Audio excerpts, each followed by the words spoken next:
조선시대 공부벌레들의 가르침, 중용에는 알매 3단계가 있다.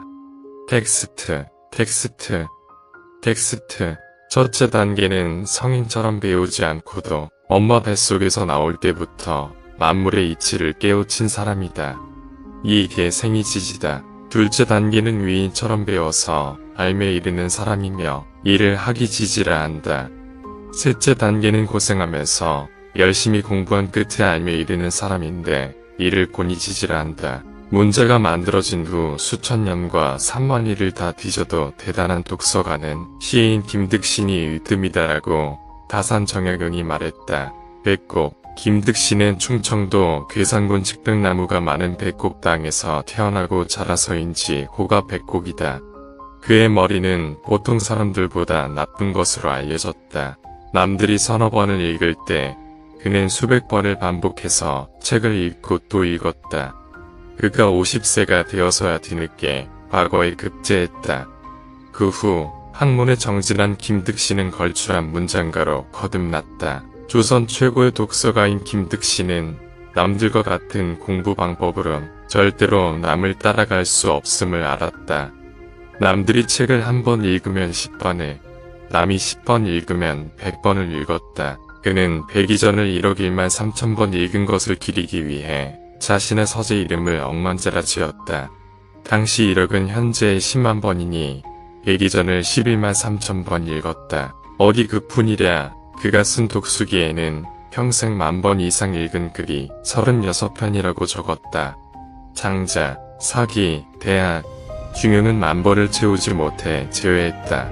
백곡짓. 김득신의 친척들은 어릴 적에 찬현들을 앓은 후에 머리가 둔한 그에게 큰 인물이 되기는 글렀다며 혀를 끌끌 차곤 했다. 하지만 아버지는 소년, 김득신에게 조급해하지 말라. 포기하지 않으면 언젠가는 이룰 수 있다며 격려하며 용기를 북돋아 주었다. 어느 날 김득신이 말을 타고 길을 가는데 어떤 집에서 책 읽는 소리가 들려왔다. 그가 말을 멈추고 글이 정말로 익숙한데 무슨 글인지 생각이 나지 않는다라고 했다. 이에 말고삐를 끌던 하인이 나리께서 매일 읽으신 거라 싫은데도 아는데 사마천의 백이전이 아닙니까? 라고 했다. 그 읽는 소리를 하도 많이 들어서 하인도 줄줄 외울 정도였으나 정작 본인은 기억하지를 못한 것이다. 세상을 먼저 떠난 딸 장래의 행렬을 따라가면서도 손에서 책을 놓지 않았던 독서왕 김득신 시인이 자신의 묘비에 남긴 말이다. 재능이 나만 못하다고 스스로 한계를 긋지 말라. 나처럼 머리가 나쁜 사람도 없었겠지만 끝내 성취할 수 있었다. 모든 것은 힘써 노력하는 데 달려있다라고. 중국 송나라 학자주의가 치료하고 집대성한 성리학은 조선 사대부들의 정신세계를 지배했다. 주의를 신성불같지만 성역으로 받들며 주자학 공부에 힘썼다. 조선시대 선비는 학식과 인품을 갖춘 사람을 말하며 사대부라고 불렀다. 그런데 선비는 남자들만의 전유물은 아니었다. 여성들 중에도 학식이 풍부하고 인품이 훌륭한 인물을 여사라고 불렀다.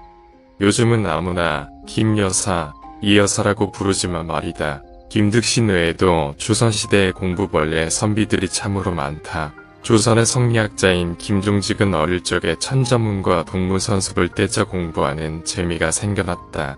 이른바 물리가 트인 것이다. 새로운 학문을 공부하는 게 즐거워서 공부에 힘쓰다 보니 성인이 되어서는 대학자가 되었다. 퇴계 이황은 생후 7개월 만에 아버지 이식이 세상을 떴다. 부친 이식은 좌천성을 지닐 정도로 학문과 경륜을 겸비했으며 청렴하여 재물을 탐하지 않아 가정 형편은 어려웠다. 퇴계의 모친 박씨는 자녀 8남매 중에서 장남만 출가해서 홀로 어린 7남매의 자녀 교육을 위해 농사와 양점 일에 힘썼다.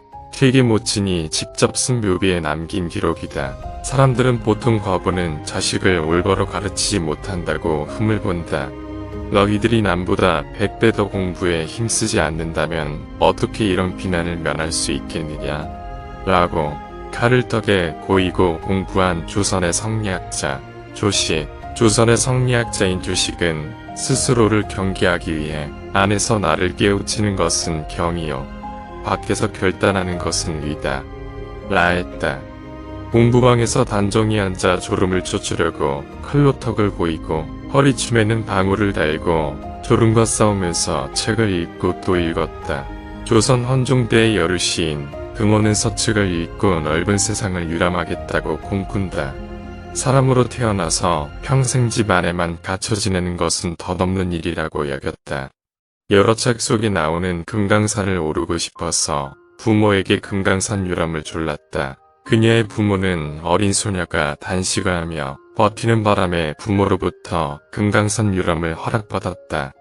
1830년 춘 3월 고향 원주를 나선 그녀는 제천 단양영춘 청풍을 거쳐 금강산과 관동 팔경을 돌아보고 한양까지 여행했다. 그 감동과 궤적을 호동서랍기란 기행문에 담았다. 내 삶을 생각하니 금수로 태어나지 않고 사람으로 태어난 게 다행이다. 야만의 나라에서 태어나지 않고 문명의 나라에서 태어난 것 또한 행복이다. 남자로 태어나지 않고 여자로 태어난 것이 불행이요. 부귀한 집안에 태어나지 않고 가난한 집안에서 태어난 것이 불행이다. 여자로 태어났다고 그 방 깊숙이 들어앉아 있는 것이 옳은가?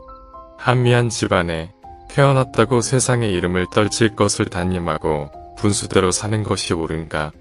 라고 200년 전의 여류시인 금호는 갈파했다. 끝으로 비록 지능지수가 낮지만 이를 극복하려고 책 읽기에 힘썼던 김득신 시인처럼 양서를 읽고 또 읽자. 논리가 트인 성리학자인 김종지, 퇴계에 못친 박씨, 학문 정지를 위해서 턱 밑에 칼을 꼽고 공부한 성리학자인 주식과 넓은 세상을 둘러본 여걸 금원에게서 학문의 길을 배우고 익히자. 꿈꾸어라. 끝없이 도전하라. 아는 게 힘이다 하면 된다. 빗방울이 돌에 구멍을 낸다가 조선시대 공부벌레들의 가르침이다. 수필가 전대계. 유용하게 보셨다면 구독, 알림 설정 부탁드려요.